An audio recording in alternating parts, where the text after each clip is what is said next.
मैं कैसे लिखता हूँ? यानी जो बातचीत, जो चर्चाएँ आपके साथ शेयर की जाती हैं, उनको मैं कैसे लिखता हूँ?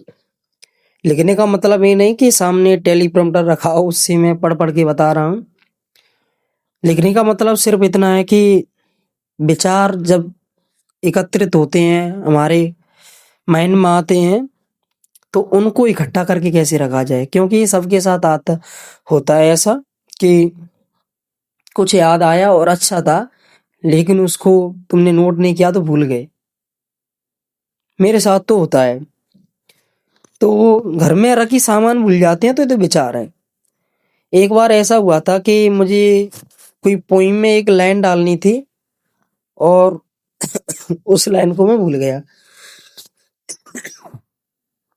उस लाइन को मैं भूल गया और मैं आँख बंद करके 2 घंटे तक मेडिटेशन में बैठा रहा और उस बात को मैं याद करने की कोशिश करता रहा। 2 घंटे से भी ज़्यादा हो गया पर वो बात आज तक ध्यान नहीं आई, 2 साल हो गए। और वो पोएम वहीं पर अधूरी पड़ी है। मैं सोच रहा हूँ कि इतनी अच्छी पंक्ति थी और वो निकल कैसे गई माइंड से। मैं जब भी पूरी करूँगा उसको और रह ली अधूरी। तो विचार ऐसे हमें नोट कर लेनी चाहिए क्योंकि मैं डायरेक्ट अगर मैं बिना पढ़े, बिना क्लेरिफिकेशन के मैं बोलता चला जाऊँ तो उसमें कुछ गलत भी हो सकता है और क्लेरिफिकेशन की बात भी कुछ गलत हो सकता है क्योंकि मैं ये नहीं मानता कि इतना बड़ा विद्वान हूँ कि हर एक चीज़ पर सटीक ही बातें बोलूँ, मेरा अनुभव सटीक हो और आप लोगों के विचारों से मैच करता हो। ये मैं नहीं मानता। हो भी सकता है कि कुछ बातें आपको सहज ना लगें और अनुकूल ना लगें, तो हो सकता है इन सामान्य है।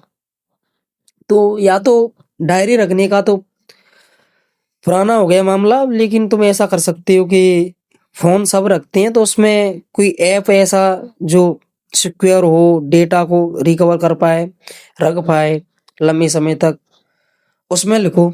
अपनी देसी लैंग्वेज में लिखो। कैसे? जैसे लिख रहे हो तुम कहाँ पर हो? KAHPARHO हो। कोई इंग्लिश या हिंदी, हिंदी में तुम टाइप करोगे फ़ोन से तो समझ आना है।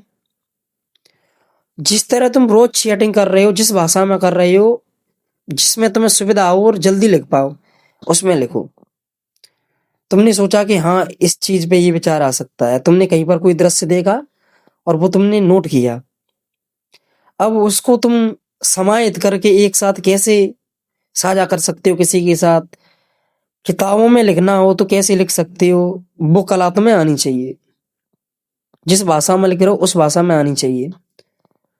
जबकि मैं चाहूँ तो मैं बिल्कुल हिंदी के शब्द यूज़ करूँ, जिस तरह रचनाएँ लिखी जाती हैं वैसे। लेकिन बच्चे या फिर जो कुछ सुन रहे हैं, जो सुनने वाले हैं, जो हमारे दर्शक हैं, ऑडियंस हैं, स्टूडेंट्स हैं, तो वो ना समझ पाए शायद।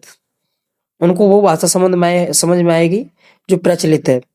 इसमें हिंदी, इंग्लिश, उर्दू, संस्कृत सब भाषा के शब्द मिक्स हों, जो खड़ी बोली के रूप में प्रयोग होती हो।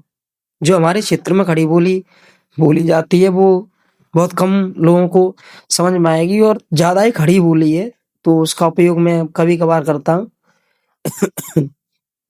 तो लिखा ऐसे जाता है कि मैं तो नोट करता हूँ और नोट ऐसे हिसाब से करता हूँ कि ऐसे मान के चलो कि कोई मुझे उदाहरण दृश्य ऐसा दिखा कि जहाँ पर पाखंडवाद की अति है। मैंने यहाँ पर कहीं पर पढ़ा। ऐसा नहीं कि विचार अपनी हो। मैं तो ये मानता हूँ कि जो कुछ मैं बोल रहा हूँ, उस पर एक नहीं, सैकड़ों लोग पहले लिख चुके होंगे, बोल चुके होंगे। जो मेरे दिमाग में जो विचार आए, पता नहीं कितने लाखों करोड़ों के लोग व्यक्तियों के दिमाग में ये विचार आए होंगे। क्योंकि कुछ लोगों को मैं भी सुनता हूँ, देखता हूँ, तो जैसे कि मैं उदाहरण दूँ,